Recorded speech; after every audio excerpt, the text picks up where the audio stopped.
ہند اور بیرون ہند کے اندر تجوید و قرات کی ایک مقبول آواز، عظیم محدث، مقبول استاذ حضرت مولانا قاری محمد واصف صاحب دامت برکاتہم العالیہ سے دوبارہ درخواست گزار ہوں کہ آپ تشریف لائیں اور اپنے قیمتی تاثرات پیش فرمائیں۔ الحمد لولیہ والصلاة لأہلہا اما بعد۔ صدر محترم، حضرات علماء کرام اور معزز حاضرین اور طلباء عزیز، حضرت مولانا محمد اسلام صاحب نور اللہ مرقدہ کا تذکرہ چل رہا ہے۔ حضرت رحمۃ اللہ علیہ کا ہمارے ساتھ بچپن سے ہی بڑا مشفقانہ اور محبانہ تعلق رہا۔ شاگردی اور استاد کا تعلق تو بعد میں قائم ہوا ہے، لیکن مجھے یاد ہے کہ جب دارالعلوم وقف دیوبند کا قیام عمل میں آیا تو اس وقت حضرت مولانا محمد اسلام صاحب نور اللہ مرقدہ جہاں ایک طرف تدریسی خدمات انجام دے رہے تھے، وہیں جو دارالعلوم وقف سے فارغ ہونے والے طلبہ کو اسناد جاری کی جاتی تھیں، ان اسناد کی کتابت بھی حضرت مولانا رحمۃ اللہ علیہ فرمایا کرتے تھے۔ تو اکثر و بیشتر ایسا ہوتا تھا کہ حضرت کے گھر پر سند پہنچانا اور وہاں سے سند واپس لانا۔ حضرت والی صاحب رحمۃ اللہ علیہ اس کام کے لیے ہم دونوں بھائیوں کو ہی بھیجا کرتے تھے۔ اکثر فجر کی نماز کے بعد جاتے تھے تو حضرت نے کبھی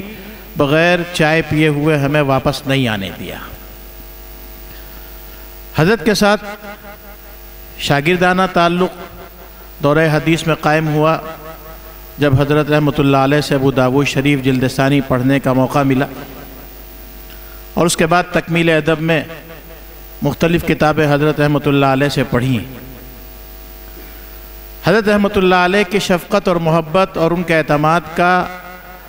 اندازہ اس سے لگا سکتے ہیں کہ سن 1413 میں جب میں نے تکمیل ادب سے فراغت حاصل کی اور اگلے سال میرا تقرر بحیثیت مدرس ہوا، تو سب سے پہلے سال حضرت مولانا رحمۃ اللہ علیہ نے مجھے اور کتابوں کے ساتھ تکمیل ادب کی ایک کتاب بھی درس کے لیے دی۔ ابتداءً النحو الواضح آئی اور اس کے بعد سبع المعلقات بھی آئی، البلاغۃ الواضحہ بھی آئی۔ حضرت رحمۃ اللہ علیہ بہت اعتماد فرماتے تھے،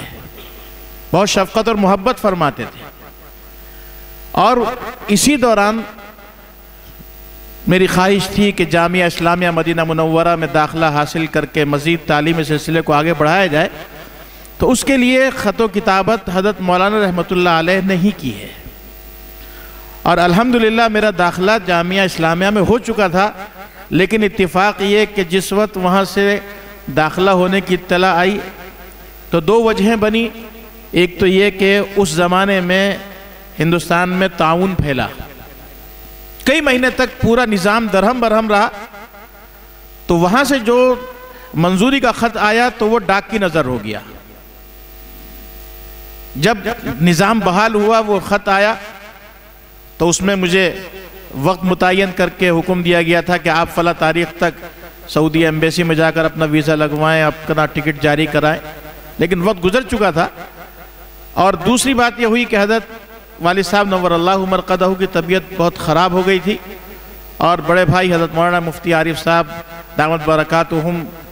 کچھ عرصے کے لیے سعودیہ چلے گئے تھے،